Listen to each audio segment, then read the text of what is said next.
Hello and welcome back to Translator's Troubles for students of Greek and Latin. Today I want to talk very briefly about Martial 1.62, which is, I think, in a subtle way, quite a sexy poem. It's a story as old as time. A housewife, a particularly stern housewife, goes on a tour of the baths, first to Lacrinus, then to Avernus, and finally to Baiana. While bathing at Baiana, she meets a young man and, inflamed by passion, gets her brains fucked out with her husband safely forgotten. Or, as Martial puts it, she came to the bath of Penelope and left it a Helen.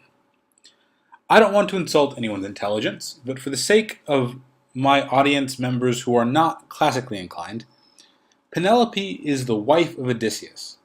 She is basically the ancient epitome or paragon of wifely virtue and chastity. She waited for Odysseus to return from the Trojan War, refusing all suitors for more than 20 years without ever taking a lover. Helen, on the other hand, was the world's most beautiful woman and the wife of Menelaus, and was famous for cheating on her husband with Paris, which was the event that triggered the Trojan War. Helen is the ancient paragon of both beauty and faithlessness. Essentially, the wife of this poem came to the baths a virgin, but left it a whore. That much is clear. But there's a bit more to it than that. This is, I think, a very naughty poem.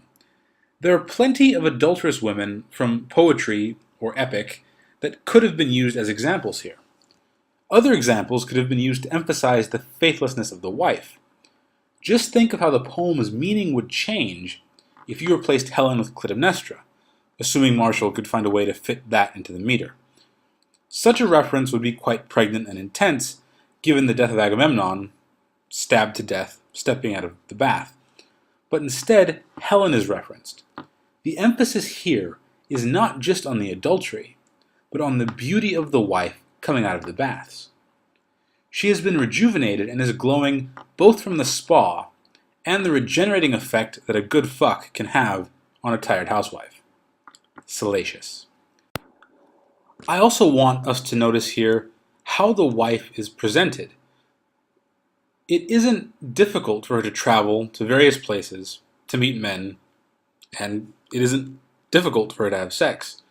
So again, if this is a plausible portrayal of how a woman might travel in Martial's day, then it says quite a lot about the kind of social restrictions that women faced, which is to say that they didn't face much.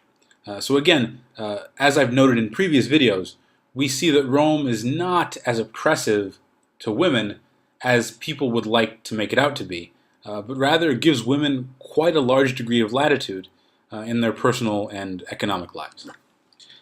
This has been Translator's Troubles for students of Greek and Latin. Thanks for watching. Hope to see you soon. Bye-bye.